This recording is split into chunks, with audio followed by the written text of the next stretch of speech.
Man has no need to fear any future hell, for by his actions, he has created his own in the here and now.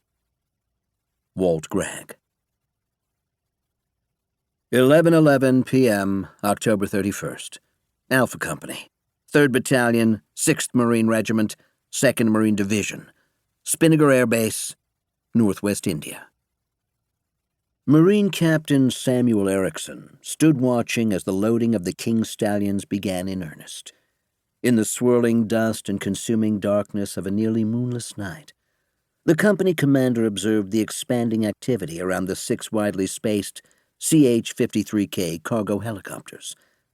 At India's insistence, before arriving, any identifying information on the King Stallions had been painted over, masking what they were and to whom they belonged. Groups of recently roused men rushed in every direction. For many, a fitful sleep still clung to their eyes. Each was gathering weapons of war and depositing them near the noisy craft. Anxious directives from their platoon and squad leaders filled the air. All understood that if they were going to prevail in their desperate attempt, little time remained. An hour at most before the Marine Company's incursion inside Pakistan had to begin. They'd arrived on the previous night and been secreted away in a desolate portion of the Indian Air Base. They weren't supposed to be here, and India's government strongly desired to keep the Americans' presence secret. Nonetheless, given the severity of the situation, they'd reluctantly agreed to allow them onto their country's soil, even if only briefly. Erickson had been told his men were to be the backup portion of the American rescue plan. In all likelihood, they wouldn't be needed. The situation called for them to remain sequestered at the airbase for no more than a couple of days, prior to being airlifted out of the country. They were to sit on their packs and wait for word to come. Only if things went unforeseeably wrong would they be called into action. They were to be ready, but could anticipate doing nothing more than sweating beneath an unrelenting Indian sun before being withdrawn.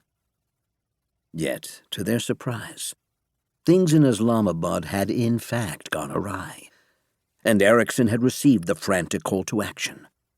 With little notice, he was readying his men to rush headlong into the middle of a vicious civil war that already had claimed millions of lives. While they prepared to depart, the secrecy of the operation was of paramount importance.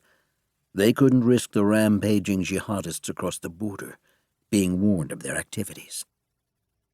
The first of the company's lethal up-armored Humvees eased up the rear ramp and disappeared into the belly of the foremost helicopter. Under the King Stallion's senior crew chief's direction, it edged forward to the front of the hold and settled into place. Before its driver could turn off the engine, the aircraft's pair of crew chiefs began securing the combat-ready vehicle in preparation for the coming flight. Soon a trio of Humvees would be nestled inside each of the 6 large helicopters.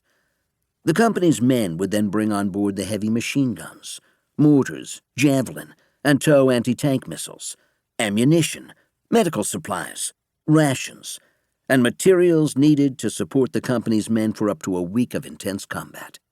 The list was nearly endless. When filled, each heavily laden transport would contain 3 Humvees, stacks of boxes and equipment, and up to 30 men. As the pace quickened, the company's executive officer, Scott Tomlin, approached Erickson's position. The first lieutenant's somber face carried the uneasiness each of the Marines felt.